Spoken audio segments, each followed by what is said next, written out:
তার শারীরিক অবস্থার উন্নতির ফলে তার খাবারের রুচিও বাড়ছিল।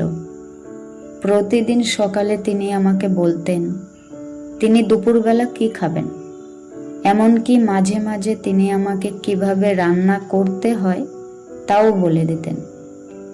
একদিন তিনি আমাকে পালং শাক, কুমড়া, বেগুন, মূলা এবং করলা নিয়ে আসতে বলেছিলেন।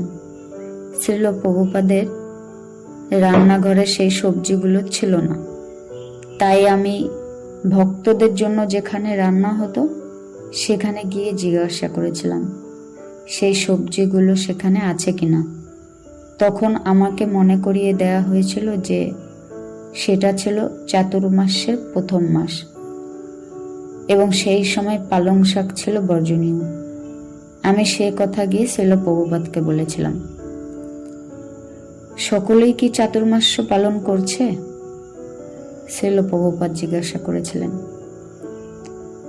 তার সেই প্রশ্নের মাধ্যমে আমি বুঝতে পেরেছিলাম আমাকে কি করতে হবে এবং সেই সবজিগুলি সংগ্রহ করার জন্য আমি বাজারে গিয়েছিলাম।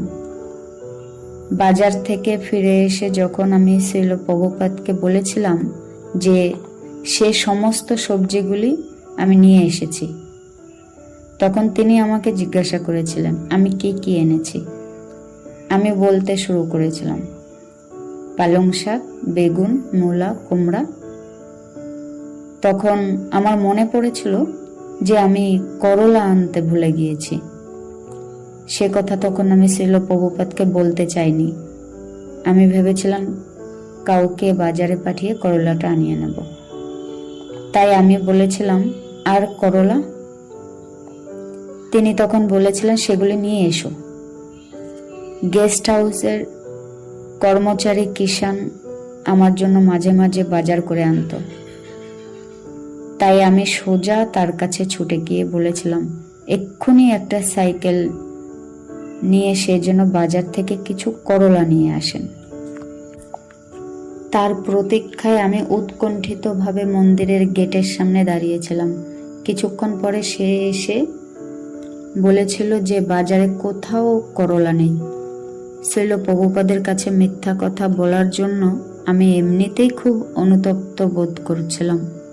এখন তার কাছ থেকে সেই সংবাদ পেয়ে আমার মনে হয়েছিল পৃথিবী যেন দ্বিধা বিভক্ত হয়ে যায় এবং আমি তার মধ্যে তলিয়ে যাই। আমি ভেবে পাচ্ছিলাম না কিভাবে আমি শ্রীল প্রভুপাদের কাছে গিয়ে আমার অপরাধের কথা বলবো।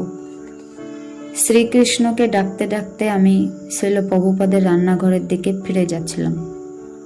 তখন হঠাৎ আমার চোখে পড়ল একটা তাজা সবুজ করলা মাটিতে পড়ে আছে, যেন সেটা এক্ষুনি গাছ থেকে পেড়ে আনা হয়েছে। কিভাবে যে সেটা সেখানে এলো তার জন্য কোনো চিন্তা না করে আমি সেটা মাটি থেকে তুলে নিয়ে বুকে জড়িয়ে ধরেছিলাম এবং ভগবানকে তার এই অসীম করুণার জন্য ধন্যবাদ জানিয়েছিলাম। সমস্ত সবজিগুলি নিয়ে তখন আমি শ্রীল প্রভুপাদের কাছে গিয়েছিলাম। তিনি তখন মেঝের উপর একটা মাদুরের উপর বসে মেসেজ নিচ্ছিলেন। মেসেজ নিতে নিতে তিনি আমাকে বলেছিলেন কিভাবে সেই সবজিগুলি কাটতে হবে। অবশেষে যখন আমি জিজ্ঞাসা করেছিলাম শ্রীল প্রভুপাদ করলাটা আমি কিভাবে কাটব, তখন তিনি আমার দিকে তাকিয়ে মৃদু হেসে বলেছিলেন করলা।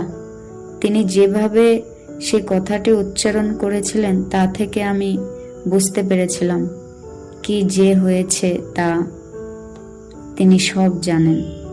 তার কাছে মিথ্যা কথা বলার জন্য লজ্জায় এবং অনুতাপে আমার মাথা নিচু হয়ে গিয়েছিল এবং চোখ দিয়ে অশ্রু নেমে এসেছিল।